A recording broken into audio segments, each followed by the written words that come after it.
to Lesson 9. This week we are continuing our final unit of the course, thinking about society.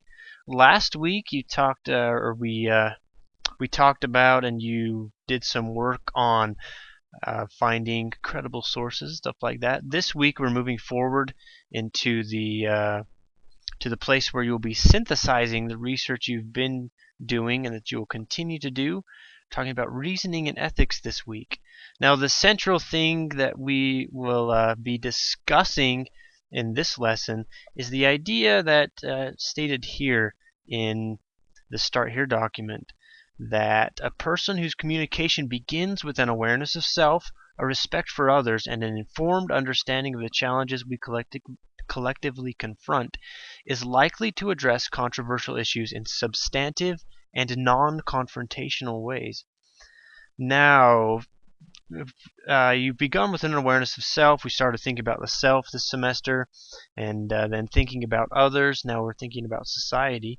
So building from that basis, you'll be able to hopefully build a research proposal that will show respect for all sides of the issues that are at stake here, but also you'll be able to assert your opinion in ways that might persuade others to to uh, to follow you, to solve problems, move policy in the direction of the common good, as it states here.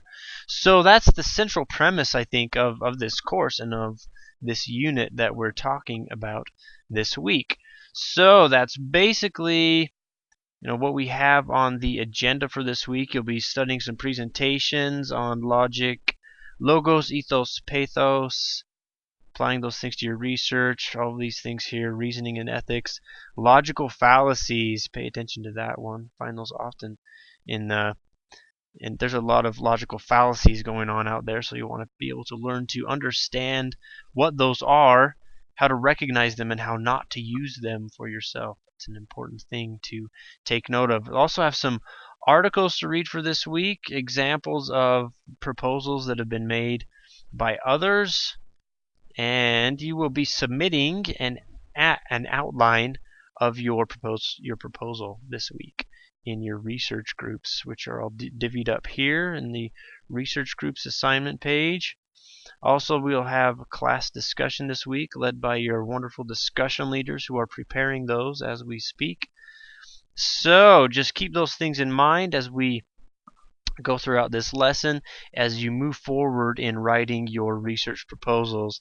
Now, along those lines, in terms of your research proposals, talked about the preparation that needs to come in behind this. And one thing that struck me this morning as I was reading and studying Alma 32 is Alma and Amulek, they come to the people of they come to the Zoramites. They find that they're not doing very great things. They're not worshiping God as they should. And they've kicked out the poor people they had helped to build the synagogue, but they couldn't worship in it. So Alma and Amulek, they're out teaching on a hillside, and a group of people come up to them and say, "What do we do? We have no place to worship," etc., etc. And the foremost among them asks Alma, he says, "And behold, what shall we do?" And in verse 6 here, "And now when Alma heard this, he turned him about, his face immediately towards the man, and he beheld with great joy. For he beheld that their afflictions had truly humbled them, and that they were in a preparation to hear the word."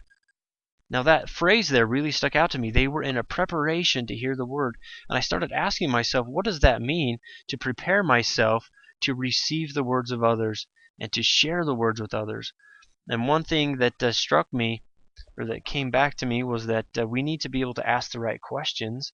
That they had asked this question here, "What shall we do?" Now that's an important question that was an indication to Alma that they were prepared to receive the word. Another thing that we need to do and to prepare ourselves to receive and to give words to others in ways that will edify and build them, as I talked about last week, is to be humble and to have sought them ourselves. So Those are just some things to keep in mind this week as you're preparing and reading through the research that you've given, that you should prepare yourself by asking the right questions, learning the right questions to ask and how to ask those questions. And you need to be humble and not come into the research situation feeling like you know everything, but being able and willing to learn from other people and to respect their opinions. That's another important thing that we need to do to prepare to receive others' words, is to respect other people, respect others, as we've talked about in the last unit. So that's my thought on the gospel vision of language for the week, and I encourage you to apply these things as you are writing your research proposals and working with others and speaking with others, and as you act in the world. If you have any questions about anything for this unit, etc., please do feel free to let me know. My inbox is always open.